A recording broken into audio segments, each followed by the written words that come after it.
Hi everybody, this is Montana Howerton of Howerton Performance.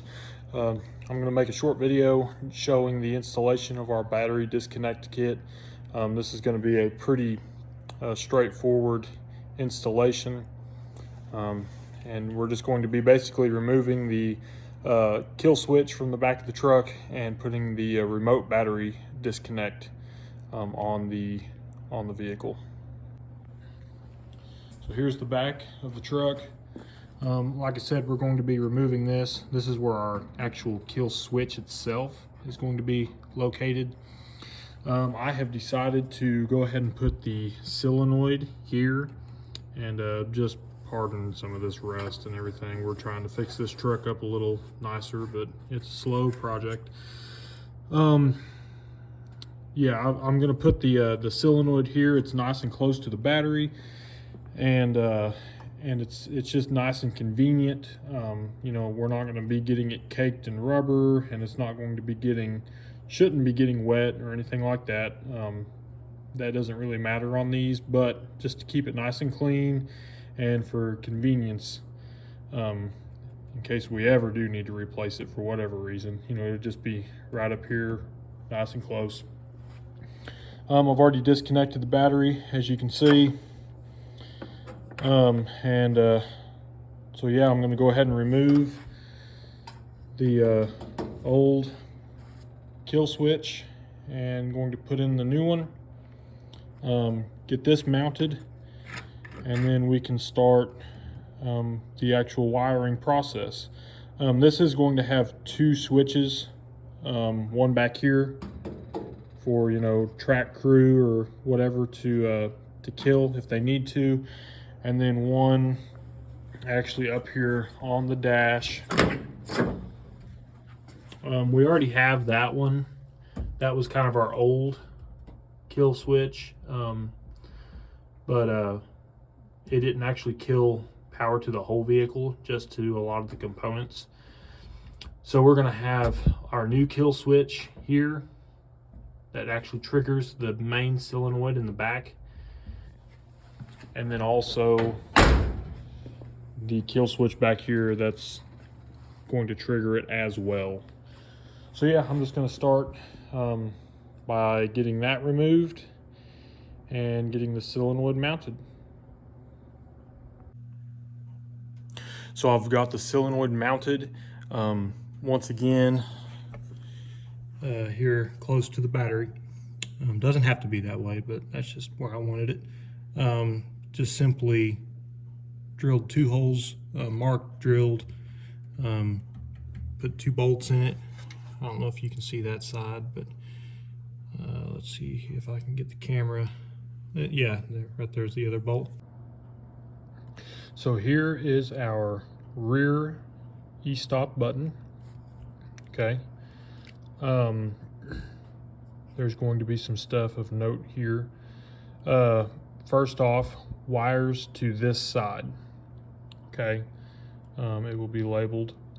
So, you know, you're going to, I don't know if I can show this, but you're going to wire on this one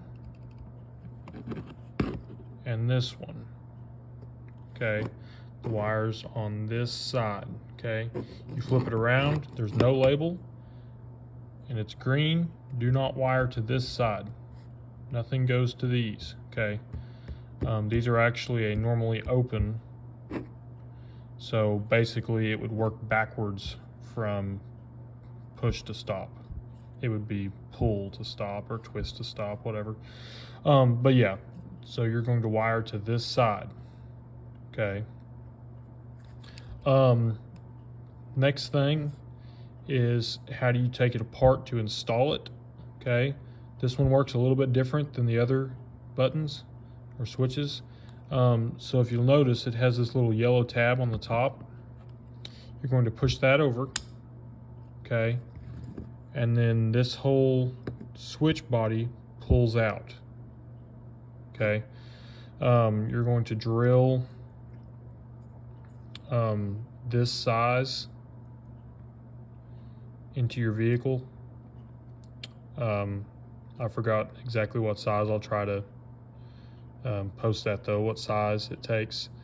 And then yeah, you're going to unscrew it.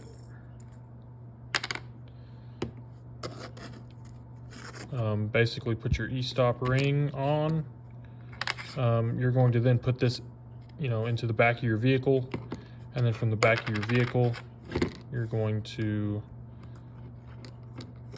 reinstall this, and basically tighten it up with the correct orientation that you want. Make sure that push to stop, is oriented how you want, and make sure that, the e-stop ring is oriented how you want. You can twist this. Obviously you push it into stop, and then you twist it to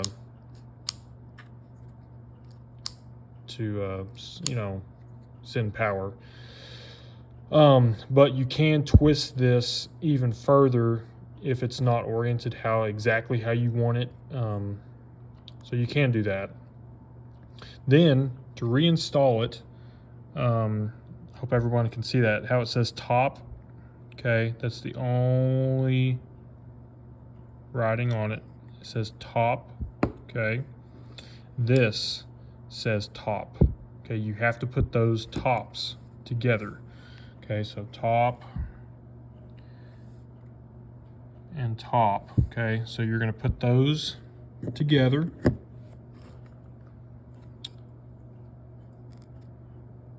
So it says top there, and it says top right there. Put them together, and it'll slide right in. Okay, it'll slide in, and then just push that over. So basically, and I will show this in the vehicle, but basically you install the switch part first, and then you install the body onto the switch and click that over. So you can actually install this, get this close, wire it up, and then install the body onto the actual switch. But yeah, push to stop, twist to unlock, and yeah, so that's how that works. These are this is a billet aluminum button. Obviously a plastic emergency stop ring. The bodies are IP67 waterproof rated. So technically they can be submerged, but I would just basically if you're putting this on a daily driver or whatever, if it gets wet, it's not going to short out or anything. So yeah, this is a pretty nice e-stop. And so when you go to install the wires, when you get the kit from us, they will be pre-terminated. So then all you have to do is just wire it in, and then to your solenoid. If you're doing a 2-switch setup like we're doing on the drag truck right now, they will still be pre-terminated. They'll just have 2 wires, one going to the front switch and one going to the solenoid. So it still just has 2 wires, but yeah, it just runs through this to get there basically. So yeah, that's pretty much it on this. So I'm gonna go ahead and install this on the truck. That way you can see how it looks.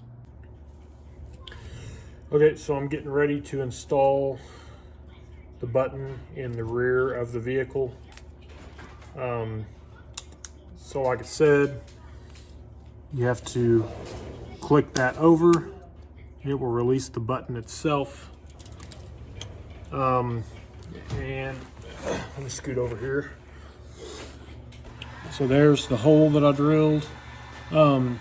It actually requires let me get calipers on this real quick. It requires a point that's going to be backwards for you, but it's going to require a 0.85, 0.86 inch hole, or it also equates to a 22 millimeter. Once again, that's going to be backwards for you guys, but 22 millimeter. I didn't have either one of those, so I actually just drilled a 1-inch hole. That was the closest I had, and I mean, it fits. I would definitely not recommend that, but I mean, sometimes you gotta work with what you got. But it does fit. And then basically the ring is going to go over the E-stop, and then this is going to tighten up on the back. You can get it plenty tight enough with your hand.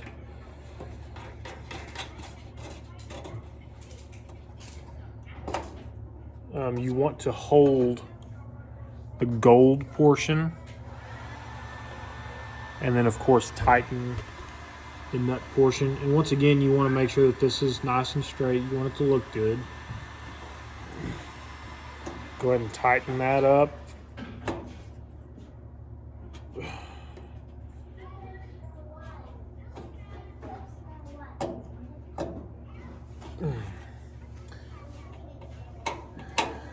So yeah, there it is. So then all you have to do is, once again, wire to this side, that one, and that one. It's just going to be a basic in, out.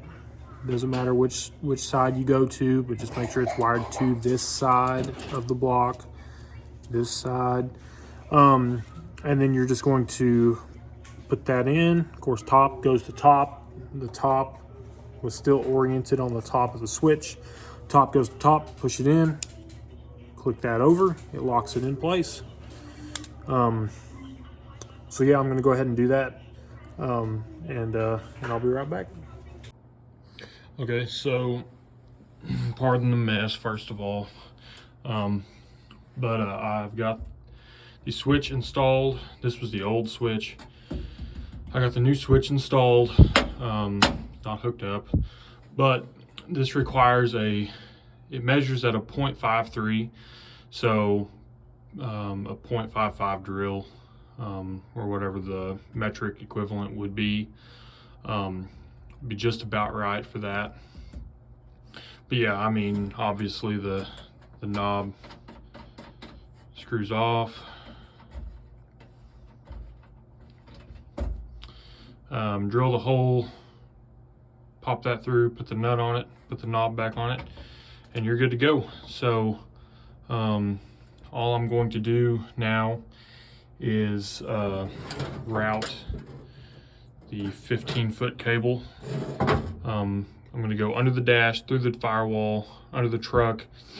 Obviously stay away from moving parts, drive shaft, whatever. And very high heat, stuff like headers. This stuff can withstand some heat, but I mean, if it's laying right against a header, it's going to melt. So just kind of try to avoid some of those things. And yeah, so I'm gonna go ahead and get that done. There it goes. Gonna go ahead and get that done. And I'll be right back when I get it routed. So when you get your battery disconnect kit from us, it will come with this solenoid, and it will have 3 wires coming out of the harness itself, yellow, red, black. If you'll notice, this red one is larger. It goes on the larger terminal, pretty self-explanatory there. The yellow and black go on these smaller terminals, and it really doesn't matter which terminals they go on. I mean, you can flip them. It really doesn't matter which side they go on. But when you go to install it in your vehicle, the terminal with the black wire also needs to have another wire coming off of it and going to your battery negative. This is your ground. Okay, so the black wire also needs to have one coming off of here going to the battery negative. Okay. Also, something else to pay attention to or to take note of is whichever one of these posts you hook the red wire to needs to be your battery positive side, the side going to your battery. And then this side would go to the rest of the vehicle. Okay, so basically you're going to hook your battery positive here and then hook the red wire from the harness here as well. So both of these, you'll have a battery cable and a wire going there. And then this one, hook up on one of the two posts. This one, hook up on the other one, along with a wire going to your battery negative. Okay. It doesn't matter. In other words, you can turn this solenoid around this way and hook it up. So basically just whichever orientation is going to be best for your application, but just make sure that battery positive cable, this hooks to your battery positive, and then you will have a battery negative going to the same terminal as that one. And then, like I said, the opposite side of this setup is then going to be the rest of your vehicle. So we'll move forward with the rest of the installation. Okay, so I've got the rest of it installed. I got the button wired up. I've got the front button wired up. I just have the battery cable on here just to show you guys how it works. And I have the negative going to the solenoid wired up. I don't have the rest of it wired up because I have some other wiring in the truck unhooked, so I don't want to short anything out. But yeah, I've got it wired up like I show. I'm gonna zip tie this. Yeah, it's wired up like I show earlier. So you can hear it when I undo this.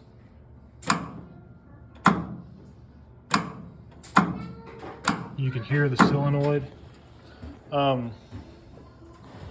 And then also, so you have to have that one on